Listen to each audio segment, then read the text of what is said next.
दोस्तों, रक्षाबंधन अब आ ही चुका है, लेकिन अब मैं आपको बताने वाली हूँ कि रक्षाबंधन के बाद जो आप रक्षा सूत्र बांधेंगे उसका आपको क्या करना है, किस तरीके से आप उसको खोलें, कहाँ पर डालें, उससे जुड़ा हुआ एक खास उपाय बताने वाली हूँ जो कि स्वयं बागेश्वर धाम सरकार में गुरुजी ने बताया है। और एक बहुत ही जरूरी मंत्र भी आपको बताऊंगी जो कि आपके भाई बहन के प्रेम को सदा के लिए बना के रखेगा। साथ ही भद्रा काल में आपको रक्षाबंधन मनाना है या नहीं मनाना है, 30 तारीख को है या 31 तारीख को है, रक्षाबंधन से जुड़ी हुई हर जानकारी के साथ 2 ऐसे उपाय बताऊंगी जो कि आपको इतने पावरफुल उपाय लगेंगे कि आप स्वयं उस उपाय को करे बिना रह नहीं पाएंगे। ये आपके रिश्ते में आपके भाई को बुरी बलाओं से, बुरी नजरों से बचाएगा। साथ ही अगर आपकी बहन के ऊपर ससुराल में या किसी भी पक्ष से कोई भी परेशानी है तो भी आप इस उपाय को अवश्य करें। भाई और बहन दोनों की समस्त प्रकार की जो भी समस्याएं हैं उनको दूर करने का ये मात्र उपाय है। दोस्तों ध्यान से सुनिएगा, रक्षाबंधन का त्योहार नजदीक आ चुका है एकदम ही, और मैं बहुत ही जरूरी उपाय आपको बताने जा रही हूँ कैसे आप रक्षा यानी कि रक्षा सूत्र की सहायता से आप अपने जीवन को मंगलमय बना सकते हैं। साथ ही साथ अपने नवग्रहों के कल्याण हेतु भी आप इस उपाय को अवश्य कीजिएगा। ध्यान से इस वीडियो को सुन लीजिएगा और जब आप रक्षाबंधन का त्योहार मना लेंगे उसके पश्चात ही ये उपाय आपको करना है। सबसे पहले तो आपको बता दूं कि रक्षाबंधन का शुभ मुहूर्त क्या है, बहुत ध्यान से कहीं पर नोट कर लीजिएगा। और ये किस वक्त रक्षा सूत्र आपको बांधना है। और रक्षा सूत्र का मतलब ये नहीं है कि आप मार्केट से राखी लाकर बांधे। दोस्तों, आप सभी ने रक्षाबंधन का जो महत्व है, जो उसका कारण है, वो ही खत्म करके रख दिया है। बागेश्वर धाम सरकार ने, गुरुजी ने स्वयं इस उपाय को बताया है कि आपको रक्षाबंधन के दिन रक्षा सूत्र ही बांधना है।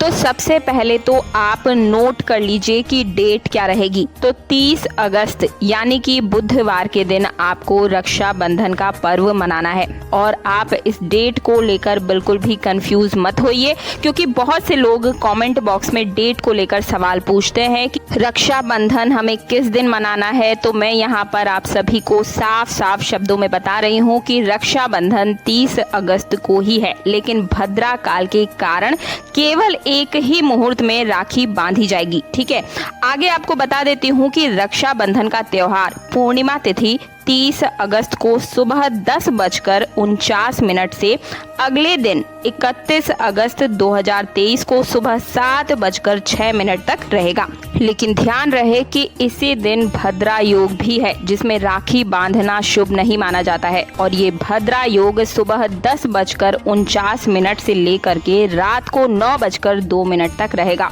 तो इस बीच आप राखी नहीं बांधेंगे, सही नहीं रहेगा। ऐसे में आपको 30 अगस्त को भद्रकाल समाप्त होने के बाद रात 9:02 से लेकर 11:13 के बीच ही राखी बांधनी है, जो कि बहुत ही शुभ मुहूर्त है। इस दिन सबसे पहले गणेश जी को राखी आप अर्पित करेंगे। ऐसा करने से अशुभ योग खत्म हो जाते हैं। और आप श्री कृष्ण की मूर्ति को भी जरूर राखी बांधिएगा, ये भी बहुत ही मंगलकारी है। अब आपको एक बहुत ही उपयोगी बात बताने जा रही हूँ जो अगर आप कर लेंगे तो आपका कल्याण निश्चित ही रहेगा। एक मंत्र का आपको जाप करना है। आपको राखी बांधने के समय अवश्य ही इस मंत्र को मन ही मन में बोल लेना है। मंत्र आपको स्क्रीन पर दिख रहा होगा, बहुत ही ध्यान से इस मंत्र को आप नोट कर लीजिए। इस विशेष मंत्र का जाप आप जब राखी बांध रहे होंगे उसी समय आपको अवश्य रूप से करना है। इस बात का विशेष रूप से ध्यान रखें कि कभी भी भाई को खाली हाथ में राखी कभी नहीं बांधे, क्योंकि ये अशुभ माना जाता है। राखी बांधते समय भाई के हाथ में नारियल या फिर 1 रुपए का सिक्का जरूर ही रखें, या फिर आप चाहें तो नारियल और 1 रुपए का सिक्का दोनों ही रखें। इससे माता लक्ष्मी की कृपा आप पर सदैव बनी रहेगी। अब अगली बात आपको बताने जा रही हूँ जो कि आपको दिशा का ध्यान रखना है। तो जो भाई का मुंह रहेगा वो होगा पूर्व दिशा में। भाई पूर्व दिशा की ओर मुख करके ही बैठेंगे और बहन का मुख पश्चिम दिशा की ओर होना चाहिए। ये बहुत शुभ रहता है भाई बहन के रिश्तों के लिए। राखी बांधते हुए आपको 3 गांठें बांधनी है। इसमें पहली गांठ भाई की लंबी उम्र की और सेहत के लिए होती है, और जो दूसरी गांठ है वो सुख समृद्धि के लिए है, और तीसरी गांठ रिश्ते को मजबूत करने की कामना से त्रिदेव यानी कि ब्रह्मा, विष्णु और महेश की कामना करते हुए बहन को अपने भाई के हाथ में ये राखी बांधनी है। और हमेशा ध्यान रखें कि जब भी आप रक्षाबंधन के लिए अपने मायके अपने भाई के पास जाएं तो मिठाई लेकर जरूर जाएं, या फिर सबसे ज़्यादा शुभ चीज़ जो रहेगी वो होगी खीर। अगर आप अपने हाथों से अपने भाई के लिए मीठी खीर बनाकर लेकर जाती हैं तो ऐसे में आपके रिश्ते में भी सदैव मिठास बनी रहती है। और अब मैं आप सभी को रक्षाबंधन के बाद किया जाने वाला सबसे खास उपाय बताने जा रही हूँ। अगर आपके भाई पर या अगर आपकी बहन पर कोर्ट कचहरी का कोई चक्कर चल रहा है या रिश्तों में बहुत ही ज़्यादा बिगाड़ हो चुका है तो आप इस उपाय को अवश्य कीजिएगा। देखिए, मैं आप भाइयों से पूछना चाहती हूँ कि रक्षाबंधन के बाद आप उस रक्षा सूत्र का क्या करते हैं, आप उसे कब खोलते हैं और कहाँ फेंकते हैं।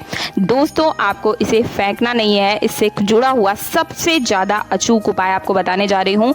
ये आपके ऊपर से सभी प्रकार की बलाओं को दूर करता है, सभी समस्याओं का निपटारा करता है। धन प्राप्ति, कर्ज मुक्ति से अगर कोई भाई या बहन जूझ रही है तो तुरंत ही इस उपाय को आप अवश्य ही कर लीजिएगा। करना क्या है, सबसे पहले ध्यान से सुनिएगा। देखिए, जब तक आपका मन हो आप उस रक्षा सूत्र को अपने हाथ में बांध कर रखिए, यानी कि राखी को बांध कर रखिए। लेकिन जब आपको लगता है कि आप इसे अब खोल कर कहीं रख देंगे तब आपको इस रक्षा सूत्र को हाथ में बांधे हुए ही किसी भी गाय की, जहाँ पे गाय बंधी होती है वहां पर जाना है और वहीं पर कोई खूंटी या कील होती है वहीं पर खोल करके इस रक्षा सूत्र को उसमें टांग देना है। बस ये उपाय आप अवश्य कर लीजिएगा। देखिए, गायों के अंदर सभी देवी देवताओं का वास होता है और ऐसे में अगर आप अपना रक्षा सूत्र वहां खोल कर आ रहे हैं तो इसका मतलब है कि आप सीधे सीधे भगवान श्री कृष्ण के चरणों में इस रक्षा सूत्र को रखकर आ रहे हैं। भगवान श्री कृष्ण को रक्षा सूत्र बांधने के लिए भी मैंने इसीलिए बताया है। आप जब वहां पर रक्षा सूत्र को बांधते हैं तो ऐसे में आपकी सभी प्रकार की जो बलाएं हैं वो भी उसी के साथ उस खूंटी पर टक्कर रह जाती है और साथ ही साथ भगवान श्री कृष्ण की कृपा आप पर पड़ती है, गौ माता की कृपा आप पर पड़ती है और गौ माता के अंदर हमारे सभी 33 करोड़ देवी देवताओं का वास होता है। तो इस उपाय को आप अवश्य कीजिएगा। जीवन में समस्त प्रकार की परेशानियों से अगर आप जूझ रहे हैं तो तुरंत इस उपाय को कर लीजिएगा। मुझे उम्मीद है कि आप सभी को मेरे द्वारा बताई गई आज की जानकारी पसंद आई होगी। वीडियो पसंद आया तो वीडियो को लाइक करने के साथ चैनल को सब्सक्राइब अवश्य कीजिएगा। पास वाला बेल आइकन जरूर प्रेस कर दीजिएगा दोस्तों, ताकि आने वाले हर वीडियो का नोटिफिकेशन सबसे पहले आपको मिल सके और आपको अपनी हर प्रकार की समस्याओं का समाधान हमारे चैनल तीज त्योहार और धर्म पर आसानी से मिल जाएगा। इसके लिए इस वीडियो के अंत के बाद आप मेरे चैनल में जाकर अपनी अलग अलग परेशानियों के लिए अलग अलग उपाय जरूर देखिएगा। हजारों लोगों ने मेरे द्वारा बताए गए उपायों से जीवन को आगे बढ़ाया है, समस्याओं का समाधान पाया है। तो आप भी चैनल में जरूर जाइएगा। चैनल पर पहली बार आए हैं तो सब्सक्राइब अवश्य कर दीजिएगा। मिलती हूँ अगले वीडियो में। जय श्री राम, जय बाग।